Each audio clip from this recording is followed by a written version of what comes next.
안녕하세요. 오늘도 사연살롱을 찾아주셔서 감사합니다. 저는 중학교 교사이자 올해 불혹이 된 여성입니다.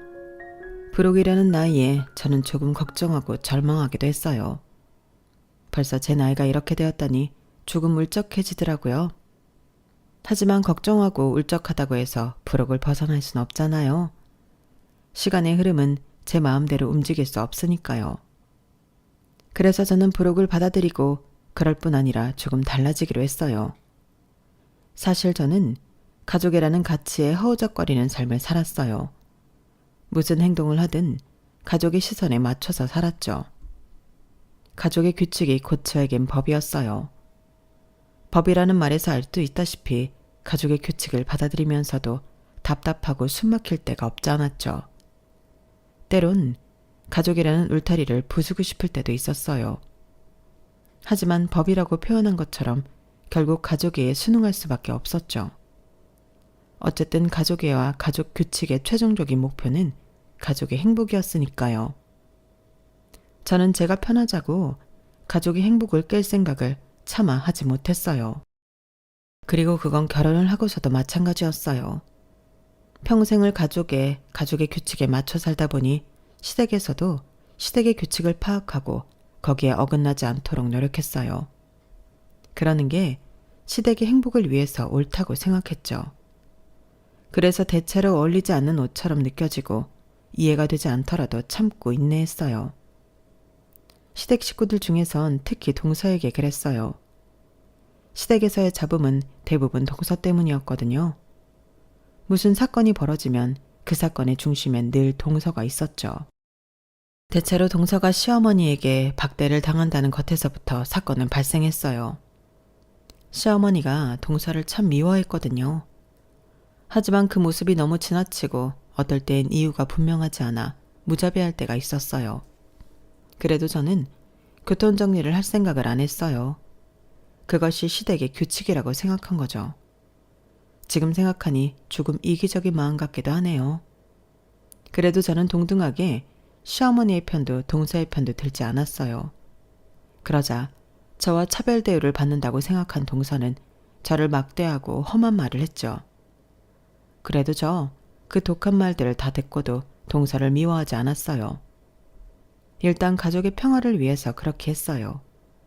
그리고 동서가 어떻게 보면 참 표독스럽지만 저는 치근하게 생각하기도 했거든요. 같은 며느리로서 말이에요. 하지만 부록이 되었으니 변해보자 생각했다고 했잖아요. 저는 제가 이런 대우를 받을 필요가 없다고 생각했어요. 시댁 문제에서 제가 잘못한 건 하나도 없고 더군다나 제가 시어머니의 사랑을 이용해 동서를 더 못살게 굴지도 않았으니까요. 그래서 달라지기로 했죠. 저는 가족의 평화를 깼어요. 더 이상 참고 있지만은 않았죠. 저는 참지 않고 소리를 냈어요. 그러자 어떻게 되었는 줄 아세요? 시댁에서 동서가 방출되었어요. 게다가 동서는 저에게 처음으로 사정사정하며 빌기까지 했어요. 그런 동서의 모습이 같은 며느리로서 같은 엄마로서 안쓰럽기도 했지만 그건 제가 겪어온 걸 보상받기엔 턱없이 부족했어요. 그리고 저희 시댁 식구들은 동서의 가족 없이 새로운 울타리를 만들었어요. 오늘 그 이야기를 들려드릴게요. 저는 3층짜리 횟집을 대대로 운영하는 두 부부의 일남 일녀 중 첫째 딸로 태어났어요. 저희 부모님은 무척이나 가부장적인 사람들로 딸에게 교육을 시키지 않으려고 했어요. 두 아이를 충분히 교육시킬 만큼 버는데도 불구하고요. 그래서 저는 하원 하교를 부모님 횟집으로 했어요. 초등학교 저학년 때는 쪽방에서 TV를 보며 숙제를 했는데요. 초등학교 고학년 때부터는 본격적으로 서빙 일을 도와드려야 했어요. 제 의지는 전혀 없었고 제가 앞에서 저희 가족이 가족의 평화를 중시한다고 했잖아요. 그래서 저희 가족에겐 꼭 지켜야 할 의무가 있었어요. 특히나 저에겐 공부보다 부모님이 하는 횟집 일을 도와드려야 하는 의무가 있었죠. 그래서 초등학교 4학년 때부터 부모님 식당 일을 도왔어요. 음식을 서빙하고 콘치즈와 같은 간단한 요리는 만들기도 했고요. 빈 그릇을 치우고 다시 손님을 맞이했죠. 어린아이가 서빙을 하고 일을 도우니까 대견하다는 손님들도 있었지만 애를 홀대하는 거 아니냐는 손님들도 있었어요.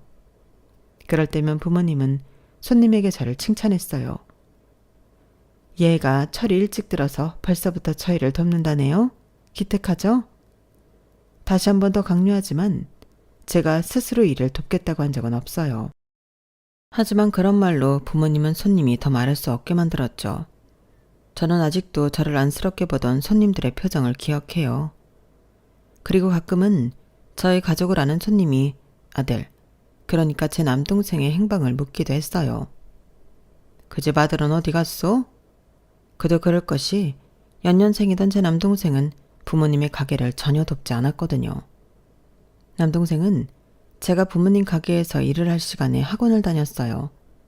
수학학원, 영어학원, 태권도학원 이렇게 다녔죠. 걔는 학원 가고 없죠. 다니고 싶은 학원이 얼마나 많은지 아주 죽겠어요. 나중에 서울대 가려나? 아, 그래? 남동생은 공부를 잘하나 봐. 딸이랑 아들이 둘 다 참 기특하네. 부러워. 아주 좋겠어. 저는 그 대화를 들으면 속이 부글부글 끓어올랐어요. 그리고 그때 확실히 부모님이 저에게 공부시킬 생각이 전혀 없다는 것을 알았죠. 하지만 저는 연년생인 남동생보다 공부를 더 잘했어요. 심지어 저는 부모님의 일을 덮고 그 뒤에 공부를 하는데도 공부 시간이 그렇게 차이가 나는데도 제가 더 공부를 잘했어요. 남동생은 공부를 하는 척만 했어요. 숙제도 뒷장에 해설지를 베껴서 제출했고요. 전 그걸 모르지 않았어요. 그리고 부모님조차 그걸 모르지 않았고요. 그런데 부모님은 저를 전혀 인정해주지 않았어요. 제가 일부러 성적표를 식탁에 올려놔도 반장이 되었다고 공모전에 입상했다고 부모님께 말해도 부모님은 전혀 관심이 없었죠. 하지만 그럼에도 저는 매해 반장을 맡고 공모전에 입상하며 부모님의 눈에 띄기 위해 노력했어요. 저는 필사적이었어요. 고등학교를 다니고 싶었으니까요. 아우, 사장님, 오늘도 손님이 많네. 그런데 일손이 너무 부족한 거 아니야?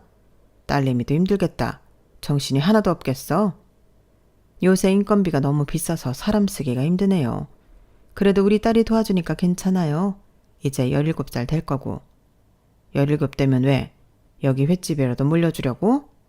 에이, 아들이 있는데 왜 물려줘요? 딸은 시집가면 그만인데. 우리 대를 이을 아들한테 물려줘야죠. 우리 딸은 애가 심성이 참 고와서 우리를 도와주는 거라니까. 그리고 17 되면 학교 안 가고 일 도울 거예요. 그럼 이제 본격적으로 하나하나 차근차근 가르쳐야죠. 와, 요즘 세상에 그런 딸 찾기 힘든데. 사장님은 참 복도 많아. 좋겠어. 그런 거였어요. 부모님은 제가 고등학생이 되면 하루 종일 가게에서 일을 시킬 생각이었어요. 그러면서 본격적으로 생선이나 해물을 다루도록 가르칠 작정이었죠. 이해는 됐어요. 인건비는 하루가 모자라도록 오르고 손님은 문지방 달듯이 몰아치고 부모님은 믿는 구석 하나가 가게에 있기를 바랐던 거예요. 하지만 전 원하지 않았어요. 초등학교 4학년부터 횟집에서 일을 하며 비린내와는 영원히 이별하고 싶었죠. 저는 밥상에 해산물이 나오면 쳐다보지도 않았어요. 그만큼 싫었어요. 물론 공부를 하고 싶다고 대놓고 직접적으로 부모님에게 말한 적도 없어요. 앞서 이야기했지만 저희 가족에게 평화는 무척 중요했어요. 왠지 모르겠지만 공부를 하고 싶다는 말을 하면 부모님과 다툴 것 같았어요. 그래서 은근히 티내는 방법을 사용한 거예요. 그런데 전혀 통하지 않았네요. 저는 좌절했어요. 하지만 이대로 가게에서 발목 잡혀 일하고 싶지도 않았어요. 그래서 처음으로 부모님에게 공부를 하고 싶다고 말했어요.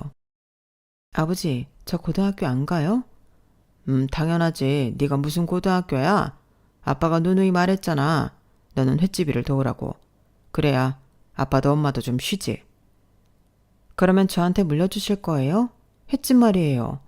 저한테 물려주실 거냐고요? 넌 시집갈 건데 왜 물려줘?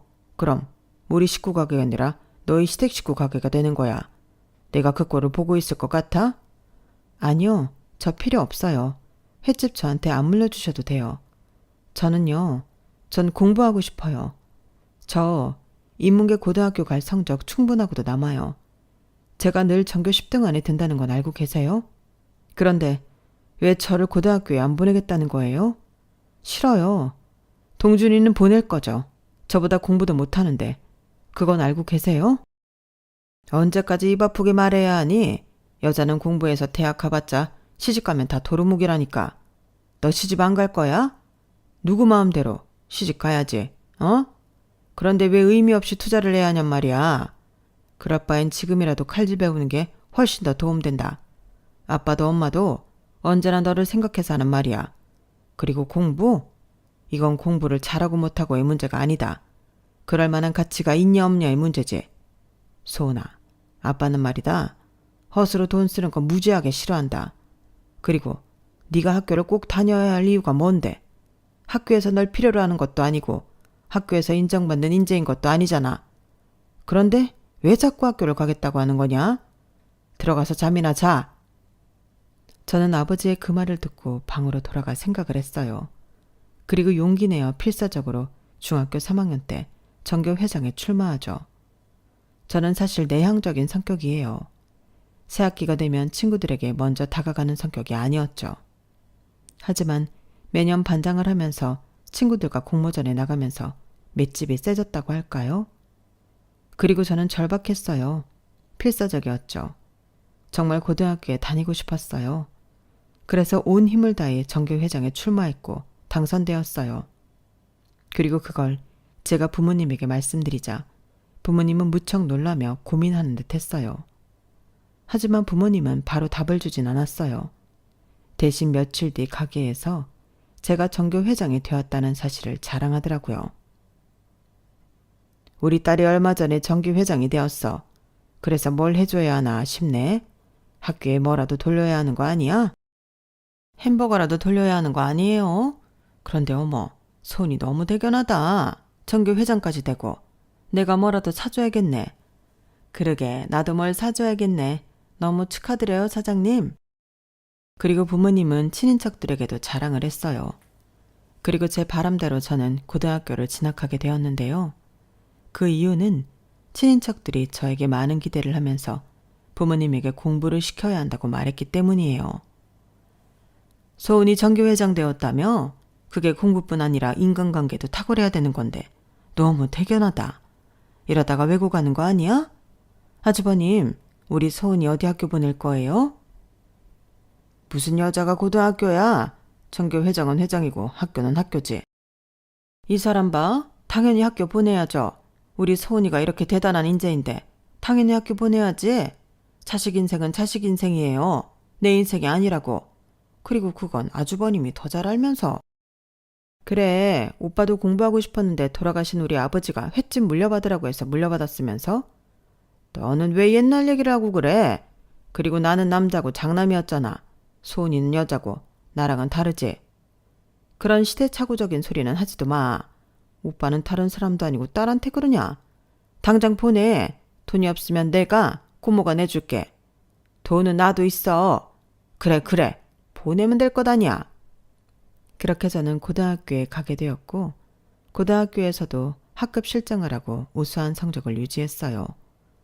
물론 고등학생 때도 부모님의 횟집을 도와드려야 했지만요. 저는 고등학교를 다니고 있다는 것에 큰 기쁨을 느꼈어요. 하지만 고등학교 3학년이 되어서 또다시 굴레에 빠지죠. 부모님이 졸업을 하면 가게에서 본격적으로 일을 하라고 했어요. 많이 봐줬다는 식으로 말이에요. 야자 확인서 받는데 내가 선생님한테 이야기할 테니까 야자하지 말고 가게로 와. 너는 야자 필요 없어. 네? 왜요? 왜요라니? 왜? 대학이라도 가려고 그랬어? 엄마랑 아빠는 너한테 그런 약속한 적 없는데? 우리가 고등학교도 보내줬으니 이제부터 찍소리 하지 말고 가게 도와라. 배울 게 산더미야. 저는 부모님이랑 오랜 시간을 실랑이 했어요. 부모님도 저도 질 생각이 없었죠. 그래, 네가 학교 선생이라도 되면 대학 그까짓 거 다니게 해주마. 사실 저희 아버지가 교사를 선망했고 남동생도 선생님을 만들기 위해 노력 중이었어요. 그래서 저는 원하던 건축학과를 포기하고 사범대에 원서를 넣었어요. 그리고 붙었죠. 부모님은 그 사실을 믿지 않았어요. 부정하셨죠. 그래서 저는 친척들에게 사범대에 붙었다고 소문을 내고 자랑을 했어요. 그리고 제 계획대로 고모며 작은어머니가 저를 대학에 보내라고 난리를 쳤어요. 그렇게 저는 사범대에 들어가 매년 장학금을 받으며 우수한 성적으로 졸업했어요. 그리고 2년 만에 임용고시에 합격해 중학교 수학교사가 되었어요. 남동생은 어떻게 되었냐고요? 현역일 때 수능을 망치고 재수를 했는데 재수를 한 성적으로도 사범대에 갈 수 없어서 대학을 포기하고 부모님 가게 일을 덮기 시작했어요. 부모님은 어차피 남동생이 도와야 할 일이라며 자기를 위로를 했죠. 그리고 중학교 수학교사를 일을 한 지 3년째 되는 해 저는 반가운 사람과 재회를 해요. 그 사람은 제가 졸업반일 때 만났어요. 여름이었고 장마가 시작될 것 같은 꾸물꾸물한 날씨였죠. 대학 동기가 친한 동생을 불러 술을 마시자고 했는데 나가보니 한 사람이 더 있었어요. 게다가 둘 다 까까머리인 게 군인이었어요. 안녕하세요. 지연이 누나한테 이야기 많이 들었어요. 제일 친한 대학 동기라고. 듣던 것처럼 예쁘시네요. 그렇지? 넌 예쁘다는 말이 참 쉽다. 난 그런 남자 별론데. 에이, 예쁘기는 누나가 최고지. 소은아, 얘네 둘 다 우리 대학 후배야. 그러니까 편하게 대해. 내 옆에 앉아있는 애는 내 동아리 후배. 그리고 이 친구는 나도 오늘 처음 봐. 재밌게 놀다면 다 친구지 뭐. 빨리 앉아. 앉아. 술 시킬까? 안주는 뭐 먹을래? 저는 떨떠름하게 자리에 앉았는데 앉고 보니 대학 동기의 친한 동생의 친구 옆자리더라고요. 왜 자리 배치가 이렇게 되었지 싶었는데 보니까 대학 동기와 친한 동생은 서로 좋은 마음을 나누고 있는 것 같았어요. 서로 속닥거리며 이야기를 하더라고요. 그래서 무안했는데 제 옆자리에 앉은 후배도 마찬가지인 것 같았어요. 저 둘이 그런 것 같죠? 아, 네. 저는 이미 알고 있어서서. 에휴, 그런 자리였으면 미리 이야기를 하지. 왜요? 왜긴요. 애초에 안 나왔죠. 무슨 재련장치 보는 것도 아니고. 그쵸? 그럼 빠져줄까요? 우리끼리 먹을래요? 저는 연하의 도발에 당황했어요. 그래서 술잔을 내밀었죠. 저와 후배는 몇 번 단둘이 짠을 하고 술을 마셨어요. 그리고 계산을 하고 나오니 대학 동기와 대학 동기의 친한 후배는 사라진 뒤였고 후배만 남아 저를 기다리고 있었어요. 먼저 가고 싶어하는 것 같길래 보냈어요. 그래서 저도 집으로 가려고 하는데 데려다 주겠다고 해서 그러라고 했어요. 그리고 후배가 휴가를 나오면 가끔 보다가 제가 임용 준비를 하면서 연락이 끊겼어요. 그런데 제가 중학교 수학교사가 된 지 3년째 되는 해에 커피숍에서 만났어요. 누나? 오랜만이네? 나는 또 제대했다고 문자 보낸 거에 답장이 없길래 증발한 줄 알았네요. 이 근처에서 지내요? 이 근처 중학교에서 근무하고 있어. 아, 누나 수학교육과였죠? 임용고시도 본 거예요? 그래서 연락을 제대로 못했어. 늦게라도 연락하지. 아무튼 저 금방 올라가야 해서 번호 안 바뀌었죠? 문자 보낼 테니까 이번에는 답장해요. 그리고 후배는 2시간 뒤에 문자를 보냈어요. 오늘 시간 되냐고 묻더라고요. 그런데 하필 시험 출제 기간이라 너무 피곤해서 약속을 다음으로 미뤘어요. 그리고 시험 기간이 끝나고 제가 답장 안 한 게 너무 마음에 걸리고 미안해서 한번 만났어요. 후배는 많은 부분이 변했더라고요. 처음에 봤을 땐 아기 같았는데 머리도 기르고 멋도 내고요. 운전도 할 줄 알더라고요. 들어보니 근처 건축회사에 다닌대요. 건축회사라. 나도 사실 건축가가 가고 싶었는데. 정말요? 그런 말 안 했잖아요. 굳이 꼭 해야 할 말은 아니잖아. 와, 누나가 날 부러워하다니 기분 묘하네요. 그렇게 저희는 몇 번의 식사를 하고 몇 번 커피를 마시고 데려다주고 데리러 오고 하면서 친해졌고 자연스럽게 연인이 되었어요. 그리고 4년 정도 연애한 끝에 결혼을 하게 되죠. 연애를 4년이나 했어요. 그 사이에 2번 정도 남자친구가 결혼을 하자고 프로포즈를 했는데 괜히 아버지의 말 때문에 꺼려지더라고요. 아버지가 제게 그랬잖아요. 여자는 어차피 시집가고 아이 낳으면 일을 그만둬야 하고 그래서 대학 갈 필요가 없단 말이요. 그렇게 될까봐 두려웠어요. 게다가 저는 중학교 교사로 근무하면서 결혼 때문에 아이 때문에 휴직하다가 일을 그만둔 여선생님들을 많이 봤거든요. 그래서 남자친구의 프로포즈를 보류했어요. 그리고 또 부모님 때문인데요. 가족이라는 게 저에겐 너무 숨막히는 가치여서 가족을 만드는 일이 꺼려졌어요. 저 또한 그런 부모의 자식이어서 제 자식에게 그런 가치를 강요할까봐 그것도 무서웠고요. 게다가 제 연애 사실을 알고 나서 아버지는 제게 중매를 권유했어요. 저는 도무지 부모님을 이길 수가 없었어요. 그리고 끝내 부모님과 있었던 일을 남자친구에게 말하자 남자친구가 해결하겠다고 하더라고요. 남자친구는 불소처럼 저 몰래 부모님을 찾아갔어요. 그리고 무슨 말을 했는지 그날 이후 부모님이 결혼을 허락했더라고요. 그래서 남자친구가 부모님과 독대를 한 지 일주일 만에 날짜를 잡고 결혼을 했어요. 남편에게는 3살 어린 남동생이 있어요. 서방님 부부는 저희 부부보다 2년 빨리 결혼했죠. 서방님과 동서는 저희 부부와 비슷하게 대학에서 만났어요. 서방님은 대학원생이었고 동서는 졸업반이었죠. 도서관에서 자리 싸움을 하다가 웃기게도 친해져서 나란히 앉아 공부를 했고 그러다 연애를 시작했대요. 그런데 시부모님이 동서를 그다지 좋아하지 않은 것 같았어요. 그러고 보니 상견례 때도 이상했죠. 들어보니 사돈 어르신들은 횟집을 하신다고요? 힘드시겠어요. 장사라는 게 어느 날엔 막다가도 어느 날엔 흐리지 않습니까? 아, 저희는 대대로 횟집을 해서 발길이 끊이지 않아요. 단골 손님도 많고 새로 오는 손님도 많아요. 항상 직원이 모자랍니다. 저도 이 사람도 지쳐서 집으로 돌아가죠. 매출은 대충 이 정도 됩니다. 횟집인데도 다른 가게보다 기복이 없는 편이죠. 그리고 저희는 가지고 있는 건물도 있어서 먹고 사는데 크게 문제가 없습니다. 아, 그러십니까? 제가 그 사실은 몰랐네요.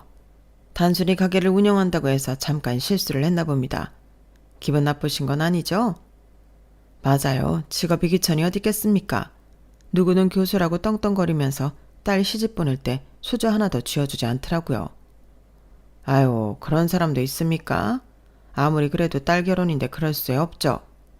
저희는 우리 소은이 잘 봐주십사 아파트 한 채 쥐어보낼까 하는데 괜찮으시겠습니까? 아이고, 그러면 저희야 감사하죠. 역시 제가 한참 잘못 봤나 봅니다. 상견례 자리에서 동서는 아무런 말도 하지 않았어요. 2살짜리 그리고 갓난아이만 보고 있었죠. 그리고 갓난아기가 울기 시작했어요. 그러니 시어머니가 한숨을 쉬었어요.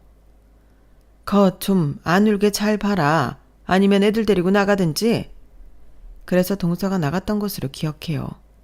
그리고 남편에게 들어보니 교수 이야기는 동서의 아버지 이야기라고 하더라고요. 교수 사돈이면 괜찮지 않아? 교수도 돈 잘 벌 텐데 정말 수저 하나도 안 들려보냈어? 그랬던 모양이야. 내 동생 지금 5층짜리 엘리베이터도 없는 빌라에 살아. 매매가가 1억도 안 될걸. 그것도 내 동생이 대출받아서 샀어. 그리고 우리 부모님이 정말 재수 씨를 싫어하는 이유는 혼자 임신해서 결혼했거든. 우리 집도 자기 집처럼 보수적이야. 영 받아들이질 못하더라고. 물론 그걸 다 재수 씨 탓만 한 건 잘못이지만 그리고 내 동생 교수한다고 대학원 갔었다고 했잖아. 그런데 애 아빠 된 와중에 계속 공부를 할 수 있었겠어? 그만뒀지. 내 동생 바이올린 했어. 바이올린 한대 몇 천만 원 하는 거 알아? 그렇게 투자했는데 지금 교수도 못 되고 회사 다니니 부모님도 마음에 안 찰 수밖에 없지. 저는 남편에게 이런 이야기를 들어서 그런지 시부모님의 차별을 체감했어요. 시아버지는 저희 부모님의 안부를 자주 물었어요. 그뿐만 아니라 저희 시아버지가 퇴역 군인인데 군인으로 근무하면서 여러 지역의 특산물을 잘 아셨거든요. 그래서 특산물을 얻으면 저를 통해 저희 부모님에게 주라고 했어요. 하지만 동서에겐 동서 부모님이 어떤지 묻지 않았죠. 그리고 저는 시댁에서 일을 거의 하지 않았는데 그건 시아버지가 저와 대화하는 걸 무척 좋아했기 때문이에요. 하지만 동서에겐 말을 잘 걸지 않았죠. 그리고 저희 부부는 끝내 아이를 낳지 않기로 결정했는데 그 이야기를 듣더니 시아버지는 저를 공감해줬어요. 여자들이 결혼하고 애 낳는다고 일을 그만둘 수밖에 없는데 그건 참 변화가 시급한 사회 문제다. 그렇지? 그래서 난 네 생각을 이해해. 하지만 부부 사이에 아이가 없으면 조금 이상하지 않니? 부부를 성장시키는 게 아이인데. 그러니까 너무 단정 짓지 말고 여유롭게 생각해보렴. 시아버지는 공감해 줄 뿐 아니라 저를 다정하게 회유하기도 했어요. 절대 강요하진 않았죠. 그리고 시어머니도 시아버지가 저랑 대화하는 걸 좋아하니 시아버지와 대화하라며 일을 시키지 않았어요. 그리고 제가 좋아하는 반찬이며 간식이며 사다 두시고 저에게 주시기도 했고 제가 선물한 것들을 대놓고 전시해 두기도 했죠. 그리고 애를 낳지 않겠다고 하니 시아버지와 마찬가지로 저를 공감했고 회유하면서 아이를 봐주겠다고 했어요. 하지만 시어머니도 동서에겐 그러지 않았어요. 저도 처음엔 이런 대우가 뜻밖이고 난감했어요. 하지만 이게 시댁의 규칙이고 평화라면 전 건들 수 없었죠. 그리고 시부모님의 마음도 차별을 받는 동서의 마음도 이해가 되었어요. 그래서 저는 동서에게 잘해주기로 했어요. 동서에게 다가갔죠. 그런데 동서가 저를 미워하고 있더라고요. 저에겐 어떤 말도 걸지 않고 제가 말을 걸면 차갑게 대답하고 가끔은 저를 무시하기도 했어요. 하지만 그럼에도 저는 동서에게 다가갔어요. 시아버지와의 대화를 빨리 끝내고 부엌으로 가서 동서의 일을 도와주려고 했죠. 그런데 그럴 때마다 시어머니가 와서 저를 자꾸 거실로 밀었어요.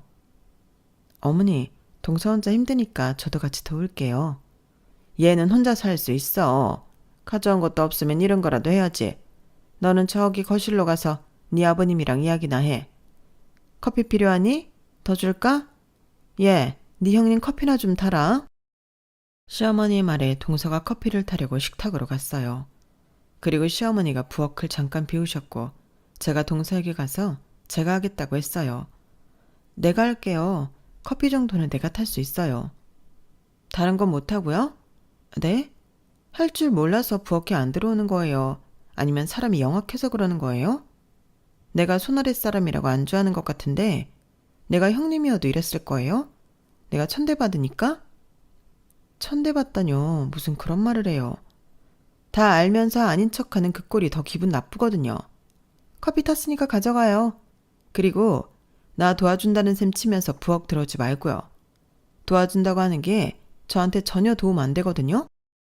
대체 그깟 식당이 뭐라고 아파트가 뭐라고 간이고 쓸개고 내주는 건지. 아주버님한테 들었겠지만 저희 아버지는 대학 교수예요. 비린내 나는 그쪽 친정이랑 비교도 안 된다고요. 그러니까 고작 반찬 몇 개 받았다고 인정받았다고 생각하지 마세요. 언제 내 꼴 날지 몰라요. 그쪽 친정 망하는 순간 내 꼴 나는 거라고요. 그 정도는 파악하고 있죠? 대체 무슨 말을 하는 거예요? 또 모르는 척. 그러는 게 더 얄미운 거 알아요? 빨리 나가요. 더러운 꼴 보기 싫으니까. 그리고 미리 말해두는데 내 가방이랑 구두 그리고 애들 옷들 전부 명품이에요. 나 우리 식구들 절대 형님 내에 뒤지지 않는다고요. 그러니까 우리 식구들 나 무시할 생각 말아요. 그 이후로 동서는 저와 단둘이 남을 때면 비슷한 소리를 했어요. 그리고 시부모님의 차별은 더 심해졌는데요. 왜냐하면 저희 부부가 작년에 아이를 낳았거든요. 시부모님이 굉장히 좋아하셨어요. 시어머니는 정말 아이를 봐주시기도 했고요. 그래서 제가 의도한 건 아니지만 시댁에서 가족들끼리 모이는 자리에 부엌 일은 동서가 다 도맡아야 했어요. 저는 그게 은근히 미안해서 동서 눈치를 보곤 했는데 제가 아이의 분유를 타러 부엌에 들어갔을 때였어요. 저기요, 애 혼자 못 봐요? 아니면 애를 어머님한테 맡겼으면 부엌으로 들어오든지 해야 하는 거 아니에요? 내가 이 집 사람들 식모처럼 있다고 그쪽 식모이기까지 한 건 아니에요. 대체 뭘 믿고 그렇게 멍청하게 가만히 있는 거예요? 애도 혼자 못 보는데 애는 뭐하러 나왔어요? 혹시 날 더 괴롭히려고 나온 건 아니죠? 동서는 무슨 말을 그렇게 해요? 아니, 낳지 않겠다고 딩크족 하겠다고 선언한 게 엊그제 같은데 이렇게 금방 나으니까 이상하잖아요. 게다가 시어머니가 봐준다고 홀라당 애나 맡기고. 대체 그렇게 할 거면 아이는 뭐하러 낳았어요? 애는 엄마가 키우는 거예요. 이왕 이렇게 된 거 일도 그만둬요. 내가 키워봐서 아는데 일하면서 애 절대 못 키워요. 저는 기가 막혀서 얼른 분유를 타서 거실로 갔어요. 그리고 한 달 정도 시댁에 가지 않았는데요. 동서에게 문자가 온 거예요. 형님, 저희 아파트로 이사했어요. 집들이 하려는데 오세요. 처음 보는 다정한 말투였어요. 그러고 보니 시어머니에게 동서가 빌라 생활을 청산하고 3억짜리 아파트로 들어갔다는 이야기를 들었어요. 그래서 저는 동서가 원체 기분이 좋은가 보다 싶었어요. 가겠다고 문자를 보냈죠. 그러니 혼자 오라고 하더라고요. 여자들끼리만 뭉쳐요. 어머님이랑 형님이랑 저만요. 다른 식구들은 다음에 부르죠 뭐. 그래서 저는 과일이며 이것저것을 사서 동선의 집에 갔어요. 좋은 아파트였어요. 신축 아파트였죠. 어머, 형님 오셨어요? 인터폰에서 난생 처음 들어보는 동서의 다정한 목소리가 흘러나왔죠. 저는 당황했지만 기쁜 마음을 함께 나누고 싶었고 그간 그늘진 동서의 얼굴에 그늘이 걷어진 것 같아 기쁘기도 했어요. 그런데 동서의 집에 들어가니 동서가 제게 고무장갑을 툭 던지는 거예요. 이게 뭐야? 이게 뭐긴요. 고무장갑이잖아요. 아, 회사 집들이 하는데 일손이 부족해서. 남편 회사요. 사람이 워낙 많거든요. 그래서? 그래서라뇨. 제가 형님 수저놓은 게 몇 번인데 이것도 못 해줘요? 게다가 친정 식당 하잖아. 일 잘할 것 같아서. 저는 말문이 막혔어요. 동서는 제게 고무장갑을 끼워주더니 엉망이 된 싱크대 앞으로 밀어넣었어요. 그리고 저는 설거지를 하기 시작했는데 주변은 시끄러웠고 저를 건드는 말들이 들렸어요. 누구세요? 아, 저희 형님이에요. 사람이 참 좋아서 일손 모자라다니까 도와주네요. 친정이 식당 하거든요. 그러면 전문가네. 그렇죠. 아, 소고기 더 드릴까요? 형님, 여기 소고기 좀 더 가져와요. 고무장갑을 낀 채로 오면 어떡해요? 물 다 떨어지나요? 아, 전문가는 아닌가 봐요. 이왕이면 잡채도 좀 더 가져다 달라고 해줘요. 에이, 직접 말하면 되지 뭘 날 통해요. 그냥 편하게 불러요. 아줌마라고 불러도 되고 여러분들 형님은 아니니까요. 아, 형님, 새 그릇에 내와야죠. 아, 정말 왜 이래요? 이래서 어떻게 부인 노릇, 며느리 노릇, 엄마 노릇을 하지? 정말 한참은 더 배워야겠다. 대체 이런 사람을 시부모님은 뭐가 좋다고 물고 빠는지. 시부모님이 형님을 좋아하나 봐? 그러니까요. 집안 살림 하나 잘하는 것도 없고 그냥 친정 가게가 좀 잘 되나 봐요. 건물도 몇 채 있다던데. 그런데 그래봤자 장사꾼 아닌가? 하지만 저희 아버지는 대학 교수시거든요. 그렇지, 대학 교수가 낫지. 교양 있고 품이 있고. 시부모님이 뭘 모르시네. 그러면서 자기들끼리 제 험담을 하는 거예요. 저는 더 이상 참을 수가 없어서 화장실로 가 시어머니에게 전화를 했어요. 시어머니는 놀란 목소리로 저를 위로하고 곧장 달려왔어요. 어머님! 동서가 인터폰에 비춰진 시어머니 얼굴을 보고 안절부절했어요. 그리고 동서가 현관문을 열자마자 짝 하고 시어머니가 동서의 뺨을 때렸어요. 이 배은망덕한 년? 네? 어머님, 그게 무슨 소리예요? 네가 상전이 따로 없구나. 감히 누구한테 무슨 짓을 해? 어머님, 지금 제가 형님한테 일 좀 시켰다고 이러시는 거예요? 아니, 왜 매번 형님만 싸고 도세요? 전현이 뭐가 대단한데요? 뭐가 대단하냐고요? 이 집이 어떤 집인지 네가 알고도 나한테, 아니, 네 형님한테 이러는 거냐? 아, 어머님이 돈 빌려주신 건 감사하게 생각해요. 하지만 그게 형님이랑 무슨 상관인데요? 너한테 준 2억, 네 형님 돈이다. 동서의 눈이 흔들렸어요. 맞아요. 동서가 3억짜리 집을 얻기 위해 1억만 대출을 할 수 있었던 것은 제가 시어머니를 통해 2억을 빌려주었기 때문이에요. 사실 서방님이 아파트로 이사를 가고 싶어하는 것을 안 시어머니가 제게 부탁을 했거든요. 소은아, 내가 염치가 없지만 부탁 하나만 할 수 있을까? 그나마 처지가 넉넉한 게 너희 부부잖니. 이번에 새로 올린 아파트 있지? 그 아파트로 네 동선의 부부 이사시키고 싶은데 도와줄 수 있겠니? 저는 처음엔 거절하려고 했어요. 저희도 아이가 생겼고 나갈 돈이 한두 푼이 아니었으니까요. 하지만 시어머니가 저에게 부탁한 게 처음이었어요. 그러니까 사실 시어머니는 너무 안타까운 마음에 동선의 부부를 홀대한 거였어요. 세상에 안 아픈 손가락이 어디 있겠어요. 저도 아이를 키우는 중이라 그 마음을 알게 되었으니 차마 거절할 수가 없겠더라고요. 남편과 상의를 한 끝에 시어머니에게 2억을 빌려드렸어요. 어머님, 대신 제가 줬다는 말은 하지 마세요. 왜? 그냥 어머님이 준다고 하면 더 기쁠 거 아니에요. 사실 말은 그렇게 했지만 동서의 자존심을 생각해서 그랬어요. 저 때문에 차별받는데, 그래서 저를 미워하는데 제 돈으로 아파트를 사게 되면 동서의 자존심에 심한 상처가 날 것 같았거든요. 가족이라면 그러면 안 되잖아요. 그게 가족의 평화를 위한 거잖아요. 하지만 전 올해 불혹이고 이렇게 된 이상 참지 않기로 했어요. 동서가 놀라서 저를 쳐다봤어요.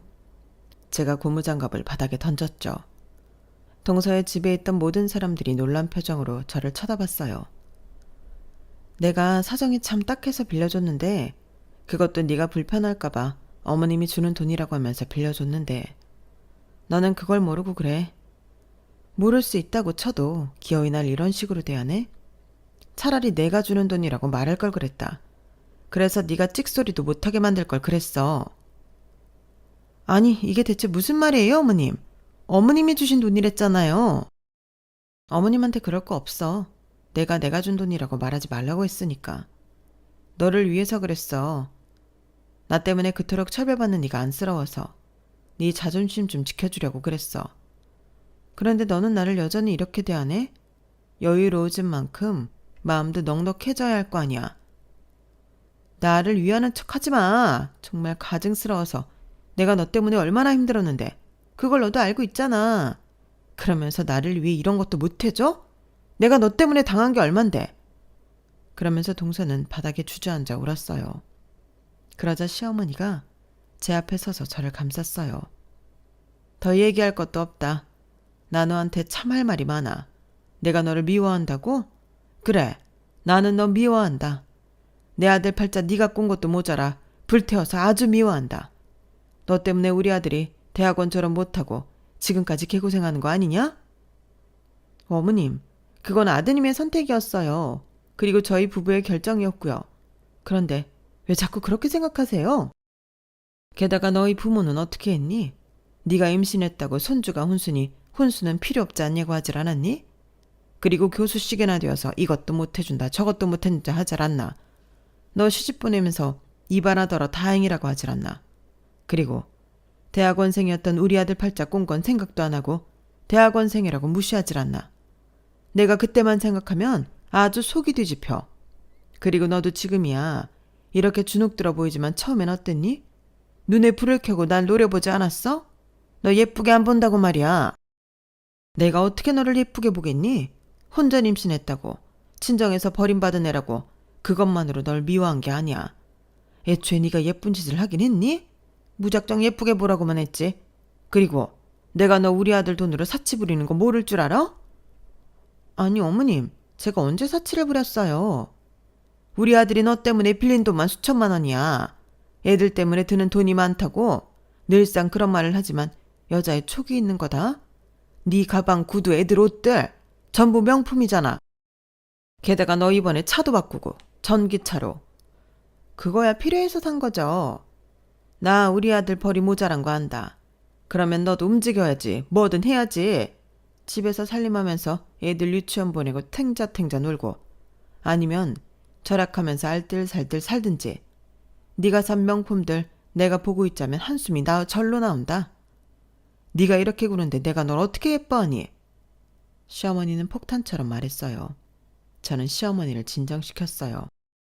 매일 우리 집 들어올 때마다 썩은 표정을 하고서 그래, 네가 원하는 대로 앞으로 우리 보지 말자. 내 장례식에도 오지 마라.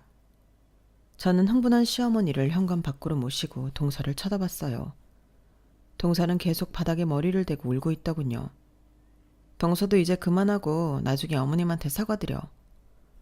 내가 무슨 사과를 해야 하는데 나를 죽도록 미워해놓고 어떻게 예쁜 척을 하라는 거야?